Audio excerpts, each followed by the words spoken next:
Homestead Miami Speedway is expected to host the championship race for NASCAR for Cup, Xfinity, and Trucks in 2026, and Kurt Busch is among the new names that are eligible for the NASCAR Hall of Fame for 2026. What's going on, guys? It's Daniel, and welcome back to our video. We got some NASCAR and our motorsports stories discussed today on the channel. Let's go ahead and just show them journals really quickly. We're first going to take a look at a ton of paint schemes that have been revealed over the course of the last couple days. Let's go ahead and just jump straight into them. The first paint scheme we're taking a look at is Brendan Poole's 2025 CW Sun scheme that we'll see this weekend at Talladega Superspeedway. Honestly, I really like the scheme. It's very simple. There's a lot of classiness to this one. I think it does look good. Looking forward to seeing on the racetrack at Talladega. The next paint scheme we're taking a look at is Ryan Preece's 2025 Celsius scheme that we'll see this weekend at Talladega. I love the simplicity of this one as well. It's very similar to the other Celsius schemes that we've seen for drivers like AJ Allmendinger. I think the car looks good. I think it's going to be nice to see out on the track. The next paint scheme we're taking a look at is John Hunter Nemechek's 2025 Jack Link's Dollar Tree scheme that we'll see this weekend at Talladega. I like the scheme a lot. I like the Jack Link look to it. I think it's one of the best Legacy Motor Club schemes we've seen so far this year. It does look pretty good. The next paint scheme we're taking a look at is Kyle Busch's 2025 NicoKick.com scheme that we'll see this weekend at Talladega. I don't think it's the only time we're going to see this paint scheme also for the year. I do like the car overall. The paint scheme does look great. Looking forward to seeing on the racetrack at Talladega. The next paint scheme we're taking a look at is Michael McDowell's 2025 Gunk scheme that we'll see this weekend at Talladega Superspeedway. I like this car a lot. The colors look really, really well on this. I love the orange. I like the blue. The colors match pretty well. Looking forward to seeing on the racetrack at Talladega. The next paint scheme we're taking a look at is Parker Redslash 2025 Keen Parts scheme that we'll see this weekend at Talladega Superspeedway. I do like this car a lot. Alvin Prime and Ryan Pasana have done some really nice designs for the year. This one's no exception. The colors do look really good. Looking forward to seeing on the racetrack at Talladega. The next paint scheme we're taking a look at is Eric Jones' 2025 Tri-State scheme that we'll see this weekend at Talladega Superspeedway. Honestly, the scheme does look okay in my opinion. It's not perfect by any stretch of imagination. I do like the red. It's probably the best part out of it, but I think there's some things I'm not as big a fan of this one. But I still think it's pretty cool that Eric Jones does have a new paint scheme at Talladega. The next paint scheme we're taking a look at is Christopher Bell's 2025 Sports Clip scheme that we'll see this weekend at Talladega Superspeedway. Honestly, I don't think his scheme works as well for this one as Denny Hamlin's. I think it's okay, but I just don't really like the scheme as much as the one that Denny Hamlin has. I don't think the colors match as well for this one, but I think at least it's cool that Christopher Bell will be sponsored by Sports Clips throughout the year. The next paint scheme we're taking a look at is Dale Suarez's 2025 Wendy's scheme that we'll see this weekend at Talladega Superspeedway. I absolutely love this scheme. The colors work amazing. You've got the confetti. You've got all that around this car. I think Kyle Sykes knocked this one out of the park. The colors look absolutely incredible on this car, and I think it's going to be a nice vehicle to see out on the track this weekend at Talladega. And the final paint scheme we're taking a look at is Ross Chastain's 2025 Jockey scheme that we'll see this weekend at Talladega. This is the first time we have seen the traditional jockey scheme that Ross Chastain has ran. I think the colors look really, really good on this one. I love the color scheme of it. It does look really awesome. Does look really, really nice. Looking forward to seeing on the racetrack this weekend at Talladega Superspeedway. And now we're going to head jump on to the next story of today's episode as we're talking about lap sled in 2025. As it was reported last night by Trey Ryan, aka NASCAR Insights, he put the top lap leaders for all three series in 2025. And so far for the NASCAR Cup Series, Kyle Larson has led the most laps with 503 laps led throughout the first 9 races of the season.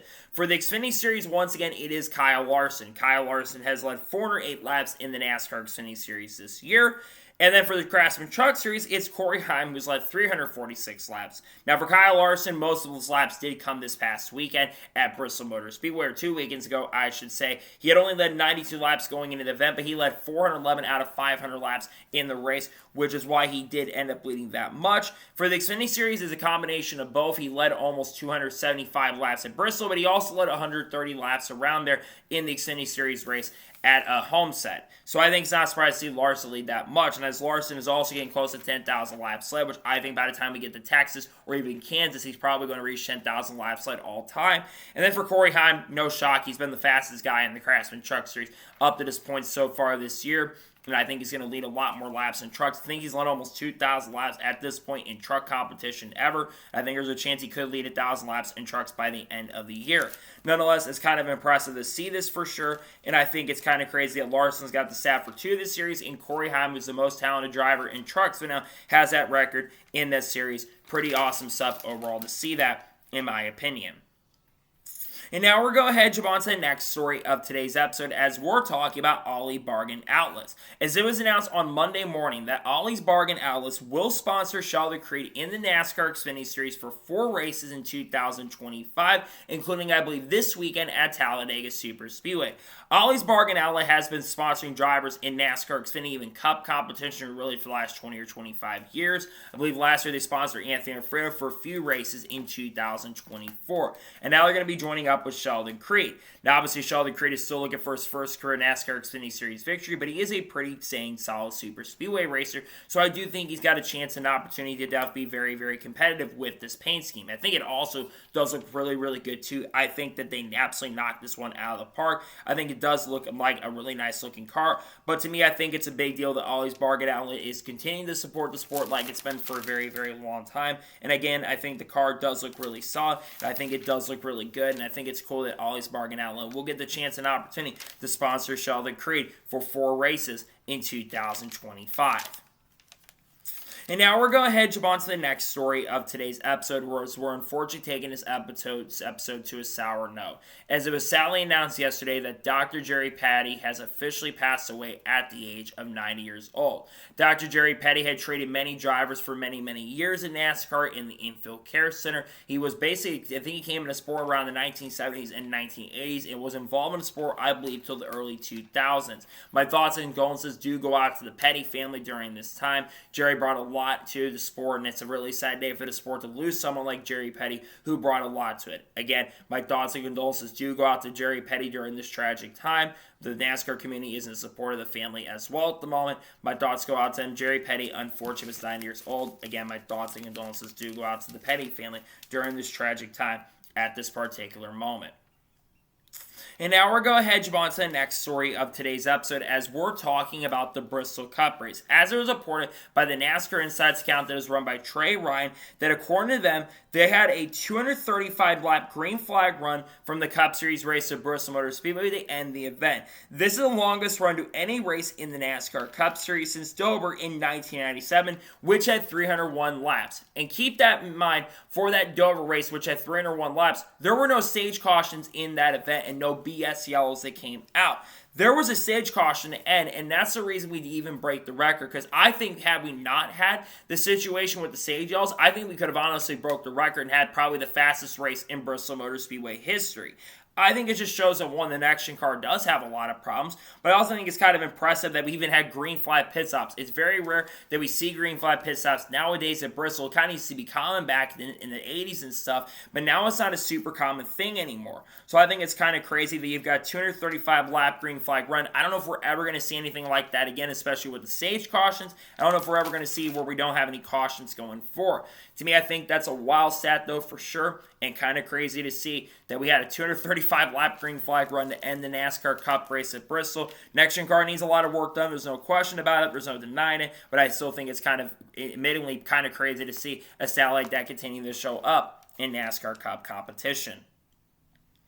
And now we're going to head on to the next story of today's episode as we're talking about Chase Briscoe. Now, many of you probably saw this on Monday night, but Chase Briscoe was at WWE, and even Pat McAfee and his co-announcer actually shouted out Chase Briscoe during the event. Now, this is now the second straight WWE event that we have seen NASCAR drivers show up at. Of course, Kyle Larson was at the most recent WrestleMania. They actually showed him on screen and actually got to talk to Logan Paul. His family did, and him basically in the back locker room after the event had concluded, which one of the reasons for that is because Kyle Larson is associated with Prime, which is owned by KSI and Logan Paul. And I know that Logan Paul has been really associated close with Larson. There might be some stuff coming out with those guys in just a short little bit. But I think it's kind of cool to see Chase Briscoe be at these events and getting the recognition he deserves. I think Briscoe's a pretty dang good driver, and the guy has done the best even in the worst and not even the best equipment. I think he's been having some really good runs recently with Joe Gibbs Racing. I think he's really starting to show the potential that he has.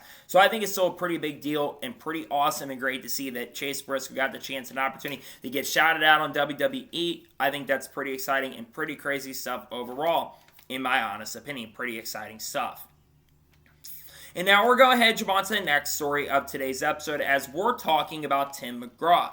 As it was announced yesterday morning that Tim McGrath will perform a pregame concert at the Braves and Reds game on August 2nd at Bristol Motor Speedway. Obviously, we all know about the Speedway Classic that's going to be taking place in the first week of August on August 2nd, which will be between the Atlanta Braves and the Cincinnati Reds, which is part of that market, obviously, with Bristol being kind of in that Cincinnati market. But also, a lot of people from Tennessee are big fans of the Atlanta Braves as well. And Tim McGrath, while he's not been the most popular country singer in recent years, he is still one of the biggest country singers of all time. He's almost 60, but he's been doing this for a very, very long time and has had a lot of success for many, many years. And I think for Tim McGrath to get the opportunity for a pregame concert, that's going to be a big deal. I think a lot of people are going to be going to this. I think you're probably going to have like 100,000 people, which might be the most you've ever seen for an MLB game, I'm pretty sure. And it's obviously, of course, going to be on Fox as well. So I think that's an exciting thing about the event as well. And I do think it's kind of cool that that's going to be happening, where Tim McGrath will get the chance and opportunity to perform a pre-race concert at the Braves and Reds game at Bristol Motor Speedway. And now we're going to jump on to the next story of today's episode as we're talking about Mason Majio. As it was announced on Monday morning that Mason Majio will drive the number 66 for MBM Motorsports this weekend at Talladega Super Speedway with the NASCAR as a sponsor. Mason Majio has made select starts for Joey Gase Motorsports Scott Austin sponsorship for the last couple of years, and for the last year, I should say, and of course, he's made some truck series starts at Freddie Motorsports over the course of the last couple of years as well. Now, Mason Majio, in my opinion, is someone who I think is very underrated. He can, from time to time, get the best out of equipment, and I've seen him take that Joey Gase Motorsports car to even have chances at top 30s, even top 35s, which is actually not that bad for the Joey Gase Motorsports team. And I think if he ever got the chance and opportunity to be in really good equipment, I actually think he could have a really strong chance and opportunity to be very strong and very, very successful. Now, this car does have to make it in. I think they're going to have people going home, so he does have to qualify in on speed, which the 6.6 car hasn't had the best chance and opportunity to make it. But I think if there's anyone that can get in that car and do the best they can, I think it is certainly Mason Majio. So I'm excited to see what he can do this weekend. If he can make the show, I think he's got a great chance, trust me, to make the show. But I hope he does end up making it, because I think he does deserve to be in this race. Hopefully he can make the show, because I think he's talented, and I think he will do definitely a really good job if he does make the show this weekend at Talladega Super Speedway. And now we're going to jump on to the next story of today's episode as we're talking about Ed Carpenter. As it was confirmed yesterday that Ed Carpenter will drive a number 33 for Ed Carpenter Racing in the 2025 Indianapolis 500. I believe he is the last and final confirmed driver for this year's Indianapolis 500, which we all knew that Ed Carpenter was going to be running the Indy 500, because Ed Carpenter generally only runs the ovals nowadays. He's, of course, been mainly focused on being an owner of the program, but he will have Splendid, I believe, as a sponsor on that car as well. Now, for Ed Carpenter, we all know he is really good at Indianapolis Motor Speedway. He almost won the Indy 500 about 3 or 4 years ago, and I think Ed Carpenter is one of the most underrated drivers in IndyCar that we have seen. And I know that Ed Carpenter Racing, they've not been the fastest organization in the world in recent years, but I think one type of track and one type of area where they're really good at is the ovals, and they're always fast in qualifying at the Indianapolis Motor Speedway. So I do think that Ed Carpenter is going to have a really strong chance and opportunity to definitely make the show for sure, but I think he could honestly be a pretty big factor to go to victory lane in this year's Indy 500. If the Ed Carpenter Racing team can get that, they've got Alexander Rossi, which I think that's a secret weapon that's really going to help that program in a big way. But I do think he's got a fantastic opportunity and chance here to do a really, really good job. So I'm excited about this for Ed Carpenter. I think it's a big deal for them, and I really think he's going to have a great chance and opportunity to make the field. And I think he definitely will be competitive, and I think he's got a great chance to win it this year. So we'll see what happens. We'll see if Ed Carpenter can make it, which they've got Indy 500 testing happening later today, by the way. Many of you are probably watching at this point. But I think Ed does have a good chance and opportunity to compete for the overall win at this year's Indianapolis 500. And now we're going to jump on to the next story of today's episode as we're talking about Jesse Wuji. As it was officially confirmed on Monday afternoon that Jesse Wuji is making his official return to NASCAR as a driver and will drive the number 1 for DGM Racing this weekend at Talladega Superspeedway. Now, for those asking about him making the show, the number 91 car does have a really good position in the owner's points with Josh Wilkie running pretty well in that car. So Jesse Wuji more than likely is going to make the field. We kind of talked about this on the channel on Monday that many of you probably saw, but I gave my thoughts then when it was starting to be rumored, and now it's confirmed. I really don't understand why Jesse Wuji is getting back behind the wheel of a race car. The guy just was not that good a couple years ago. He nearly ARCA braked the field during the truck race at Charlotte about 5 years ago, and he's been criticized for doing other things, including taking out Ty Gibbs and turning him at Portland and taking him out of the race lead because Wuji tried to get back on the lead lap and just completely missed the corner. Now, for everything I know, many people say Jesse Wuji, he is a nice guy, and it sounds like he is a nice guy, and he's also done a lot of good stuff for this country, which I have a lot of respect for that. Here's the problem, though. Just because you've done a lot of great things for the country does not mean you are the best race car driver. And I think Jesse Wuji is going to struggle immensely at Talladega. I know people talk about Katherine Leg, which, trust me, we're going to talk about here in just a short little bit. But I do think that Jesse Wuji overall is someone that just shouldn't be behind the wheel of a race car. I think he's going to be in the way, unfortunately. Maybe proves me wrong, and he actually does have a good weekend, which I'd be really impressed if he does have a good weekend. But I think as of right now, I'm just not expecting him to do much. I think he's going to really struggle in a pretty big way, and I think he won't have the pace speed to be super, super competitive. I think DGM has shown some decent speed throughout the year, but I think as of right now, I just think that he's not going to be there to do good things. I think he's just going to be in the way, and I think he's really going to struggle at Talladega this weekend. And now we're going to jump on to the next story of today's episode as we're talking about Jeffrey Earnhardt. As it was officially confirmed yesterday that Jeffrey Earnhardt will drive the number 24 for Sam Hunt Racing this weekend at Talladega Superspeedway. I think this will be the first or second scheduled start for Jeffrey Earnhardt in the 2025 season. I think he's only making a few select starts with this program in 2025. Now, Jeffrey Earnhardt, of course, is a nephew of Dale Earnhardt Jr., and of course has been trying to make it big in NASCAR over the course of the last couple of years without having to really use the Earnhardt family name. The one time he used the Earnhardt family name to get a really good ride, which was the number 3 for Richard Childress Racing in Xfinity about 3 or 4 years ago, he was very competitive and actually nearly won the race and finished second to eventual winner Noah Gragson. I think Jeffrey is actually a pretty solid super speedway racer, and I think he's someone who's never really gotten the big breaks, this being with Joe Gibbs Racing, which, yes, he wasn't that amazing by any stretch of the imagination, but I think he's still a pretty dang good driver who actually deserved this chance and opportunity with the program. So I do think that Jeffrey will be very fast, and I think he will certainly be really, really competitive in my opinion. I would not be surprised or shocked if Jeffrey does contend for top 10. I think the Sam Hunt Racing team this year, especially with Dean Thompson, they've honestly been impressive at times throughout the year. And I think if they can get hooked up and get the Toyotas working with them like Joe Gibbs Racing, I certainly do think that then they'll have a chance and an opportunity to go out there and maybe pick up the win. I think Jeffrey has a long shot of maybe getting the victory, but I think that this team definitely will be very fast and very, very competitive. So we'll see what happens with Earnhardt, but I think he definitely have a good chance and opportunity for a top 10. This car is also good enough for bonus points to make the show, so I think Jeffrey will have a great chance and opportunity to be really competitive at Talladega this weekend. We'll see what he can do with the Sam Hunt Racing program this weekend at Talladega Superspeedway. And now we're going to jump on to the next story of today's episode as we're talking about Jesse Little. As it was announced on Monday morning that Jesse Little is officially joining Sam Hunt Racing, and it was announced he will be joining as the Vice President of Business Development for Sam Hunt Racing. Many of you are going to ask, who is Jesse Little? Well, Jesse Little, for those who don't know, was a former race car driver in the Craftsman Truck Series who drove, I believe, for his own organization, and then a few years later ended up joining JD Motorsports and had some decent success, and also was pretty underrated in the Truck Series back in the late 2010s, going into the early 2020s. The guy did have some decent success in the sport, and he did have some good runs with his own program with the number 97 machine.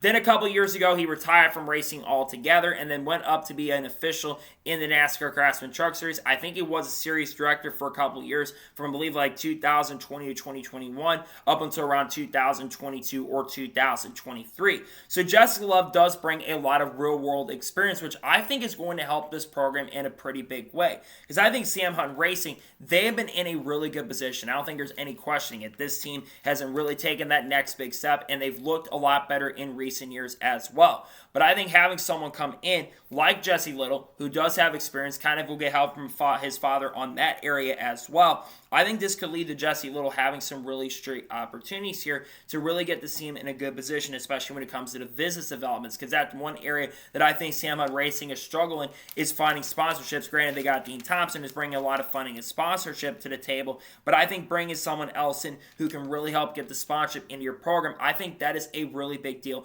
for the series as a whole too. So I think it's going to be interesting to see what kind of funding stuff he can do for them. But again, I really do believe that this is a big win for them. I think that genuinely there's going to be a good opportunity here to really grow this program of Sam Hunt Racing on the sponsorship side and bring money into the program as well, because I think that Sam Hunt really wants to be at that next big level, and I think that Jesse Little can bring a lot of that to the table and really help grow that program in that area so they don't have to worry about bringing paid drivers in down the road. I think Dean's done a solid job for the team this year, but I think down the road they're going to want to bring someone in as a driver-wise who doesn't have to bring as much funding and sponsorship to the table. So we'll see what happens in regards to that down the road. But to me, I think that's a big win for them, and I think it's a huge deal to see someone like him come in and work with the program. I'm excited to see what things he'll be able to bring and what insight he can bring to the table for the Sam Hunt Racing organization going forward into the not-so-distant future. And now we're going to head on to the next story of today's episode as we're talking about Nick Sanchez. As it was announced on Monday evening that Nick Sanchez will be returning to the NASCAR Craftsman Truck Series in 2025 as he'll be driving number 07 for Spire Motorsports next weekend at Texas Motor Speedway. This is going to be the first start that Nick Sanchez made in the Craftsman Truck Series since, of course, he ran full-time last year for Rev Racing in the number 2 truck and number 2 machine and basically almost had an opportunity to win the championship. I believe he made the championship for 2024, and definitely Ty Majeski was the one who went to the championship for and went on to win the championship that year. I think Nick Sanchez is still a very good driver, and so far this year at Big Machine Racing, he's been doing a really good job. If I'm not mistaken, Gamebridge is involved with the Big Machine Racing team. That's why there's been some rumors that he might have a second car in the NASCAR Xfinity Series at some point in 2025. But for Nick, I think he's got a great opportunity here to go to victory lane. I think this 07 has shown some good speed. Kyle Larson, of course, won this truck at Homestead Miami Speedway. And I think Kyle Busch is also driving his truck at one point this year. He, of course, will be teammates of Carson Hocevar, who, of course, will drive 4 Truck Series races in the number 7 machine. We've got Kyle Busch coming out in a couple weeks in that number 7 truck as well behind the wheel. But I think Nick does have a really good chance and opportunity here to be very fast and competitive. I do realistically think that Nick Sanchez will at least get a top 5, and I do think he's got a great opportunity to win. I think Carson might be the favorite to win that Truck Series race because the 7 truck has already won this season, but I think it's going to be really fun to see what Nick Sanchez can do. Again, I think he's going to have a great opportunity here to go to victory lane, and I think that Nick Sanchez does contend for the win in victory. We'll see what he can do with the Spire Motorsports team not this weekend, but next weekend at Texas Motor Speedway. We'll see what he can do next weekend at Texas with Spire Motorsports. And now we're going to head on to the next story of today's episode as we're talking about Kyle Larson. Now, last night before the day closed, the IndyCar account basically put out a very interesting tweet in regards to Kyle Larson. We all know, of course, that Kyle Larson is competing in this year's Indianapolis 500 with Aaron McLaren. Of course, he does have to qualify his way in with the number 17 machine, which he's already favored at this point. I think has the 4th best odds to get on the pole for this year's Indianapolis 500. But they put a very interesting quote out on their Twitter page by basically saying what Kyle Larson says. He says there is no event bigger than the Indianapolis 500. He says he's been to the Masters, he's been to other big events like the Daytona 500, and he says there's no bigger event in anything than the Indianapolis 500. I think Larson would probably disagree with the Chili Bowl because I think the Chili Bowl for him is probably almost a bigger event, even though he was gone for a couple years. But I think that Larson, in some facts, is actually true.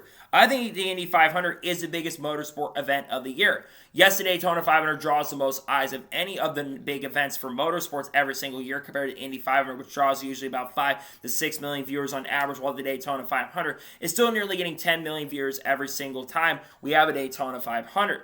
But let's be real and honest, the Daytona 500 is kind of a shell of its former self. It's still a really big event, and I think that this year when you have people like Junior Motorsports and Justin Allgaier showing up, and Jimmy Johnson and Mark Truex Jr. showing up, and Elliot Castroneves coming in, I think he did have a bigger event there for this year compared to prior years.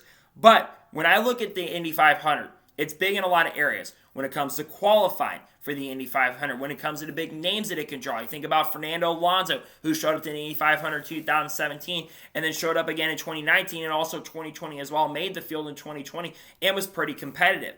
I think the Indy 500 is a big event in its own right, and I think it deserves a lot of recognition for being that big event, and I do expect that Fox is going to put a lot of effort into it to try to make that event as big as it is, which I think it is a big event personally. I think it's a massive event for the sport as a whole, and it's really the only event that IndyCar generally cares about when it comes to IndyCar every single year. They don't put as much effort in the other events that we have every year, but I think they put a lot of effort into this one. So to me, I think Larson is speaking a lot of truth on this, and I think the Indy 500 is a big event in its own right, and I think Larson is trying to say that the event deserves a lot of recognition it deserves, which I think he's absolutely right on that, in my honest opinion.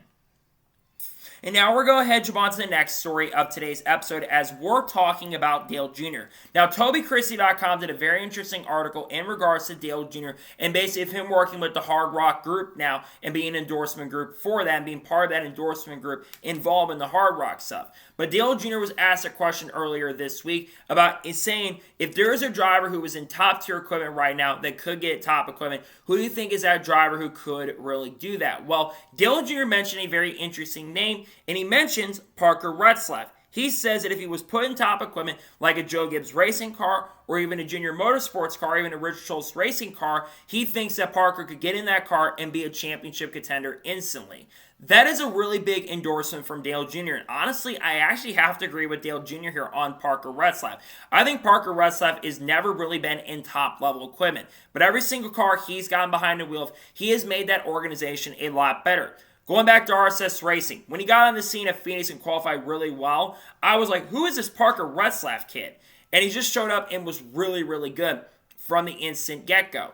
And then he got the opportunity to work with Jordan Anderson Racing over the course of the last couple of years. He won the pole in multiple races, won the pole at Richmond, also won the pole, I believe, at Bristol last year, and Martinsville too, by the way, and generally qualified very well, and honestly was doing really well with Jordan Anderson Racing. I believe finished top 20 in the standings. And then so far this year, despite the fact that he failed to qualify for a race at Circuit of the Americas, I still think he's done a really good job with Alpha Prime Racing this year. And I think it'd be really cool for him to get the chance and opportunity to drive for a top-level team, which honestly he could have back in 2024. Had Austin Hill moved up to the Cup Series to drive for Colin Racing like it was rumored a couple years ago, I think that we could see him do really good in top-level equipment. I think if Dale Jr. or Joe Gibbs or someone, for instance, if we decided to replace William Swallow, for example, with Parker Retzlaff, I guarantee that 18 car would genuinely be up there contending for a championship or at least contending for a playoff spot right now. No offense to William Swallow, but William Swallow has been a complete disaster and train wreck behind the wheel of that car. So I do think we need to see some changes there, and I would love to see Parker get a chance and an opportunity to be in top-level equipment. Is he ever going to get that chance? I don't know at this point, but I know he's got decent sponsorship with him, so it would definitely make a lot of sense for him to get behind the wheel of a top-level car. I really hope we do get to see it happen down the road, and I think it'd be awesome for him to get a chance and opportunity to drive for a top-level team in NASCAR competition, in my honest opinion. And now we're going to head on to the next story of today's episode as we're talking about North Wilkesboro. Now, yesterday, Bozy Tatarevic debuted a new podcast where he talks about a lot of things in the sport in regards to technical stuff, among other things. But he brought up something very interesting that got a lot of talking in regards to North Wilkesboro. According to what Bozy Tatarevic said yesterday on Twitter and on his podcast as well, it sounds like NASCAR offered the teams to bring whatever combo they wanted to the racetrack and just not really have any technical inspection and basically bring what you get and bring it out on the racetrack and try it out. Apparently the team said no, from the RTA said no about that. And then NASCAR gave them another offer and opportunity to try something new with the cars. And basically the team still said no and they did not budge. I think what is certainly interesting is that the teams were offered this and the teams were saying no. Now, obviously, this is in response to the next-gen car. We all know the next-gen car right now at short tracks and even some of the other tracks like Super Speedways has not been good currently at the moment. And if the teams were given this offer to try new things and figure out maybe some new issues with the short tracks and try to get them resolved, honestly, the teams should be allowed to do that. And I don't understand why the teams want to go ahead and deny something like this. If they're truly denying, like, and Bozy is speaking the truth, which I think he is, then that's bad on the teams personally, because the teams, if you're given the opportunity to try to figure out ways to maybe make the racing product better for the short tracks especially, why not take that chance and opportunity? Why not try to get your product better? Because we all know right now the next-gen car does not put on the best racing at short tracks at the moment. We've seen North Wilkesboro not be good with the next-gen car. We have seen race at Bristol suffer immensely. We saw how bad the Bristol race was. Yes, I'm a big fan of Kyle Larson, but that race still was not a good race. We've seen other races suffer with the next-gen car. It makes more sense at this point to let the teams do what they need to do to get the car fixed. But the biggest thing that probably needs to happen is we need to add horsepower. Why not just let the teams bring extra horsepower to the track? Why not let them do 750, 800 horsepower? We know that the OEMs have said publicly that they'd be open to adding more horsepower to the next-gen car. That is honestly the area that NASCAR needs to look at. I think the teams would definitely be fine with that. Because we've had drivers like Denny Hamlin and many others in the industry saying that if we added horsepower to this car, the racing would definitely be a lot better. I'm disappointed here that the teams kind of denied this, though. It sounds like it might be some of the other owners like a Rick Hendrick or a Roger Penske, perhaps, who might have denied this opportunity of happening and coming to fruition. To me, I really wish it would have happened. It sounds like it's not happening, which sucks because I think that the All-Star race is not going to be that great this year. It's a big event still, but I think it's not going to be the best racing because right now the short track racing is just not watchable really at this point, in my opinion. And now we're going to head on to the next story of today's episode as we're talking about the Rockingham Xfinity Series TV ratings. And honestly, they're really, really good. According to Adam Stern, the CW got 1.053 million viewers for Saturday's NASCAR Xfinity Series race at Rockingham, meaning that all 10 of the opening events for the NASCAR Xfinity Series of the season topped 1 million viewers in those events. I believe this is the first time we have seen this in Xfinity Series competition since around 2016 or 2017. This also was the second most viewed event in Xfinity Series history at Rockingham Speedway. I think the most viewed probably was like 2004 or 2003 or something like that. But the Xfinity Series obviously, of course, has a centered place where they're going to be on, and that, of course, is a CW, which is why you're seeing a growing fan base of people who are tuning in. They don't have to go to cable to watch these races. You do have to, of course, go to the CW. You have to watch practice and qualifying, but you don't have to go to, like, a cable provider. If you have it on the antenna, you're able to watch the race itself, and I think that's one reason why the Xfinity Series this year in particular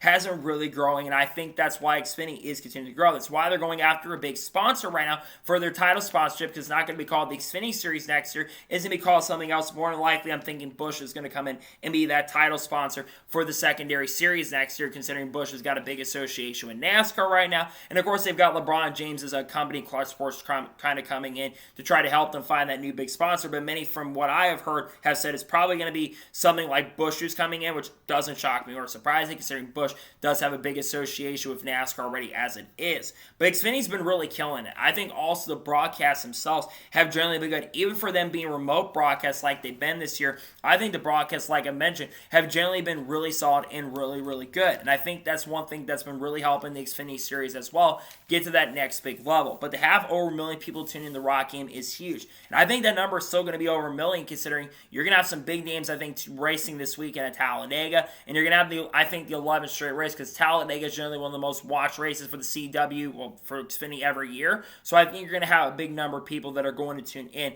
Probably going to see a big number for the Cup race as well, too. But I think it's a big deal that the Xfinity Series continues to grow at the way it is. I think it's a huge deal that the Xfinity Series continues to get the big numbers that it is. I think it's going to continue having over that 1 million viewer range going forward. And I think it's pretty exciting, awesome to see that the Xfinity Series continues to grow at the way it does, and over 1 million people are tuning in. I think that's a huge deal for the series. In my honest opinion, I think it's a big win for the sport as well. And now we're going to head on to the next story of today's episode as we're talking about the Garage 56 documentary. As it was officially announced yesterday afternoon that a Prime Video has officially announced that the Garage 56 documentary will officially premiere on June 12th of this year. This, of course, documentary surrounding the Garage 56 entry that, of course, went to Le Mans for Le Mans 24 Hours in 2023. They had announced they were going to be doing this documentary a while back. We were waiting on when this was going to get announced, considering they announced the Dale Earnhardt documentary around the Earnhardt family, and, of course, they announced recently that they're going to be doing a documentary with Kyle Larson and the Hendrick 1100, where, of course, they're running the Rolex, the Coca-Cola 600, and, of course, the Indy 500 in the same day as well. And they're even going to be going back to the Indy 500 and the Coke 600 for 2024 as well. And they'll have that out, I believe, next year in late May to early June, which I don't think they've officially announced a date for that at this time, though. But finally, we're waiting the Garage 56 documentary. We've been waiting on this for a very, very long time. This was a massive, massive deal in the motorsports lane in regards to Garage 56. A lot of NASCAR moments have happened in recent years, right? We've obviously seen some of those big moments. We've seen things like the Hail Melon with Ross Chastain. We've seen other things like NASCAR going to Chicago Street Course. We've seen NASCAR go to the LA Coliseum. We've seen the 3-wide finish at Atlanta Motor Speedway. We've seen Trackhouse do some big things as well. But none of those events were more than just viral moments. They weren't those moments that really transcended the sport into that next big level, like moments in NASCAR did in the 90s and the 2000s as well. Most of the most recent moments in the sport have just been that, viral moments. They haven't been big culture impacts. Garage 86, in my opinion, was that big event that was a pretty big culture impact for the sport in a pretty big way.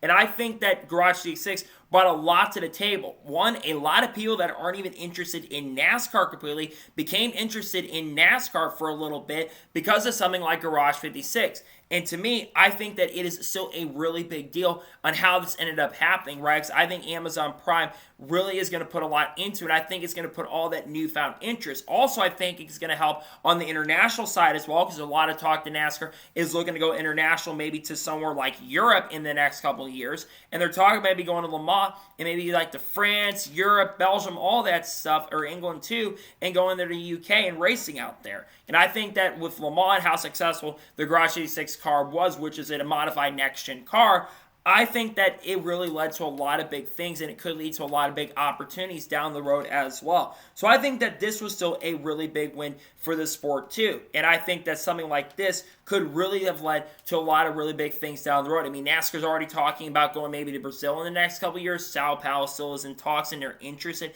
in racing down there next year even at this point. So I think that's something that we'll definitely be paying attention to. But to me, this was still a big win for the sport, all things considered, and I think it's a pretty big deal that something like this is finally coming out. We, of course, are going to be sponsoring Chase Elliott this weekend at Talladega Superspeedway as well, and for a couple other races, but I think it's still a pretty big deal nonetheless that Prime Video released something as big as this. I think it's a huge deal that this is finally going to be coming out here really, really soon. And now we're going to go ahead and jump on to the next story of today's episode as we're talking about Katherine Leg.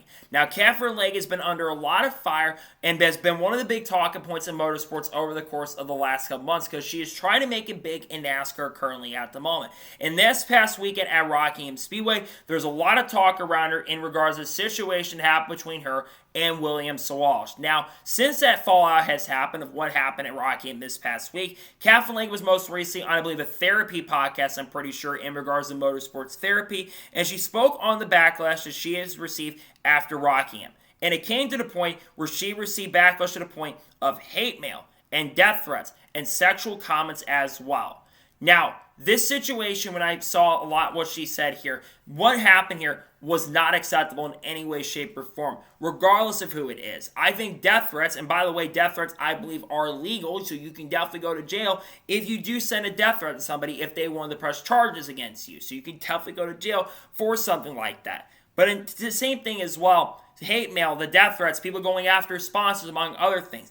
That is not acceptable in any way, shape, or form. And it's not just her that's being affected by this. Marta Garcia, who was involved in a really, really bad crash, I believe, in a Porsche race in the European Le Mans Series, she didn't even cause a wreck. She's the one who got wrecked, and she still got sent death threats, which is unacceptable. And we've seen other drivers. Look at Augustine Canapino last year in IndyCar, for example.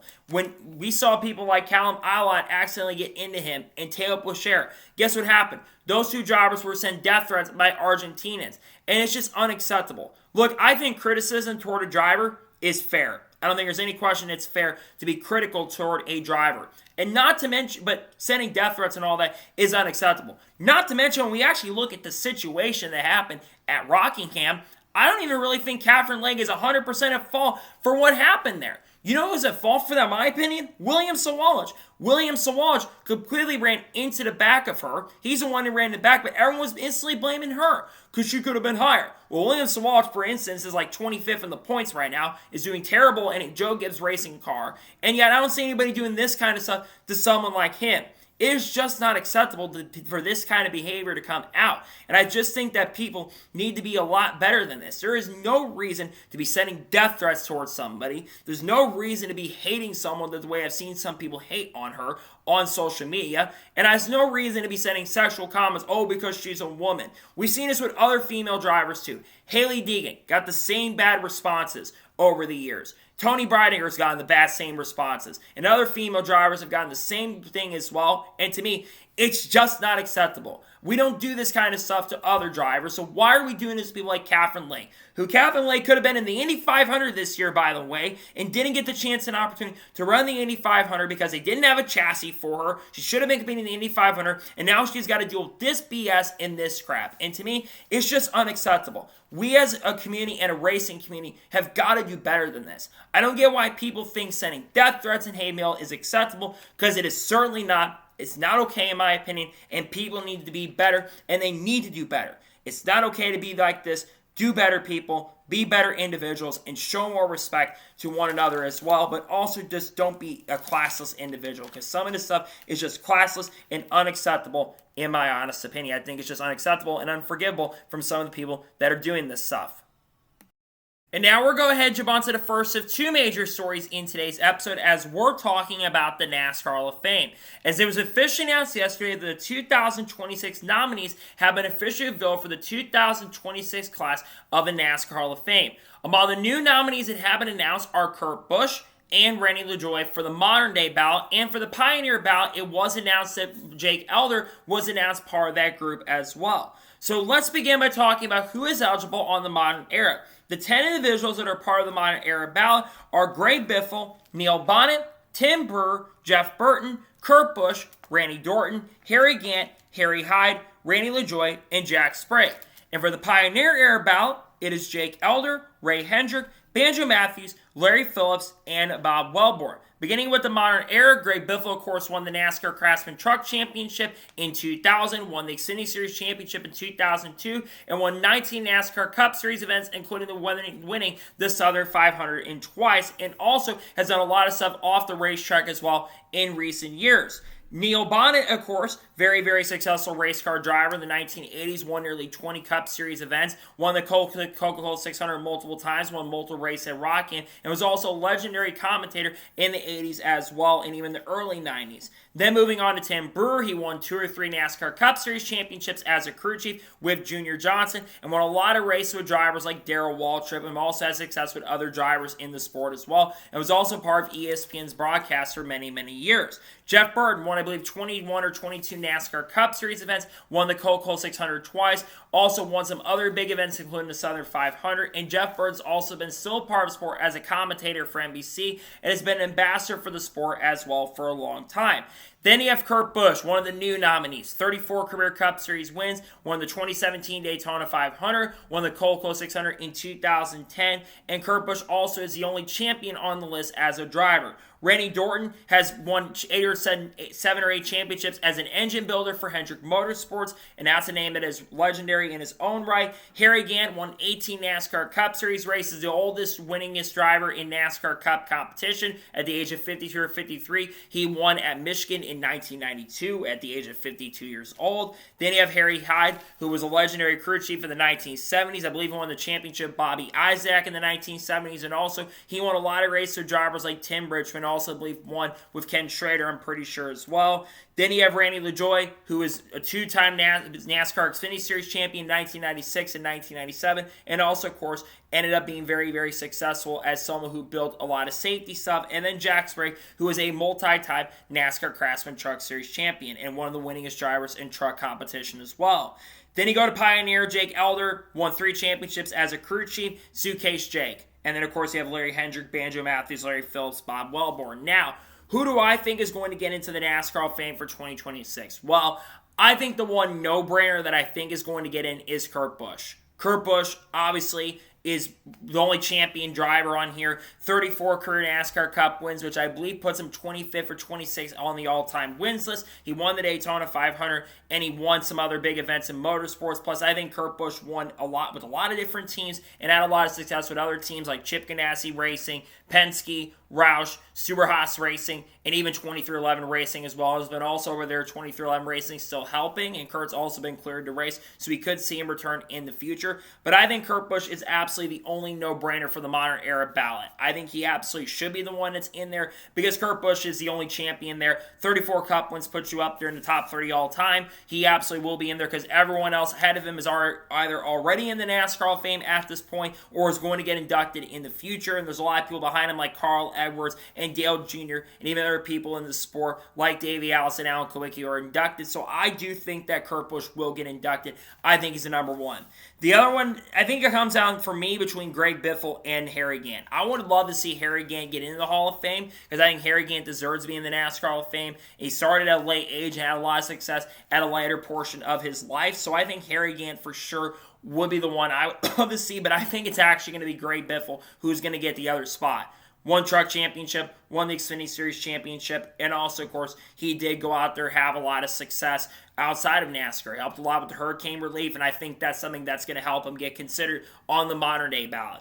And finally, on the Pioneer era, I think it's going to go to Jake Elder, Suitcase Jake. I think that's who it's going to go to. Jake Elder is the most recognizable name, I think, on the list. And Jake Elder, a.k.a. Suitcase Jake, won a lot of races as a crew chief and helped a lot of teams really grow. He worked at Hendrick. He kind of helped the Dygar Racing team at one point. He helped Benny Parsons win some races. He had a lot of success with a lot of drivers as well. So I think for me, it's Greg Biffle, Kurt Busch on modern era, and Pioneer era, it's Jake Elder. But I think Harry Gant should be the one I'd love to see get in, and I really hope Harry gets in the future. Personally, I'd love to see it be Kurt and Harry Gant, but I think it's most likely going to be Greg Biffle and Harry Gant who's going to get inducted into the NASCAR Hall of Fame, in my honest opinion.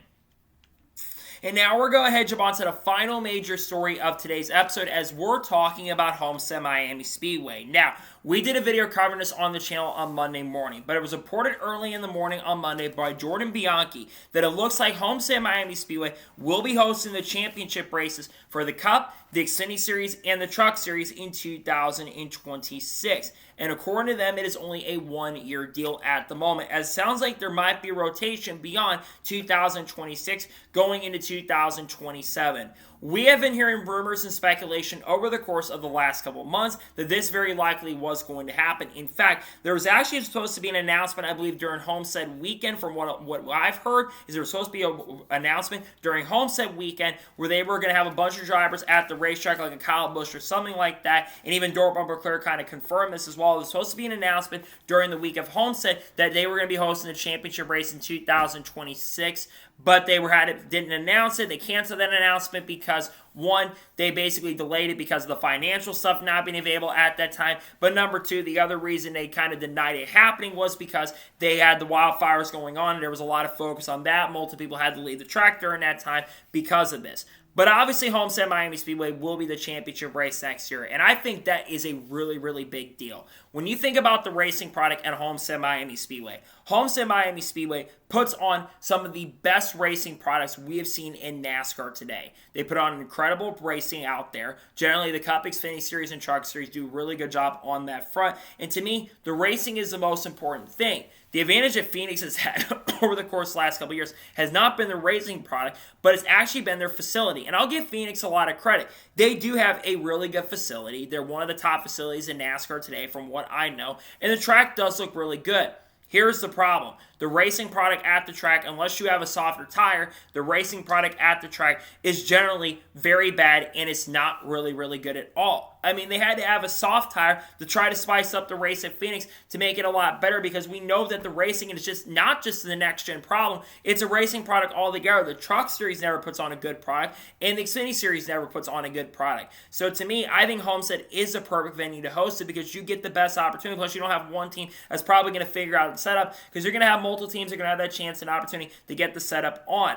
And the other thing that was confirmed as well, Phoenix will be having 2 races next year, which isn't shocking or surprising. I kind of expected that Phoenix was going to get 2 dates next year, so it probably will kind of take the place of where Homestead was last year, perhaps, which could be the 3rd to 4th last race of the year in the round of 8, more than likely, kind of like how it used to be not too long ago, back in like 2014 and 2015. Now, Homestead, of course, used to host a championship race in 2002 to 2019, and then, of course, they moved it to Phoenix in 2020, which racing hasn't been good. I think Homestead is the perfect venue for that. Now, the interesting thing is it sounds like it is going to be a rotation beyond 2026. We have been hearing rumors that this was likely going to be a possibility where they were going to rotate the championship every year, kind of like how the NFL does it for the Super Bowl, where every single year for their championship game, which is the Super Bowl, of course, they have it at a different venue every single year, and cities bid on it. It sounds like that's what NASCAR is going to be doing going forward. We have heard rumors and speculation about a potential possibility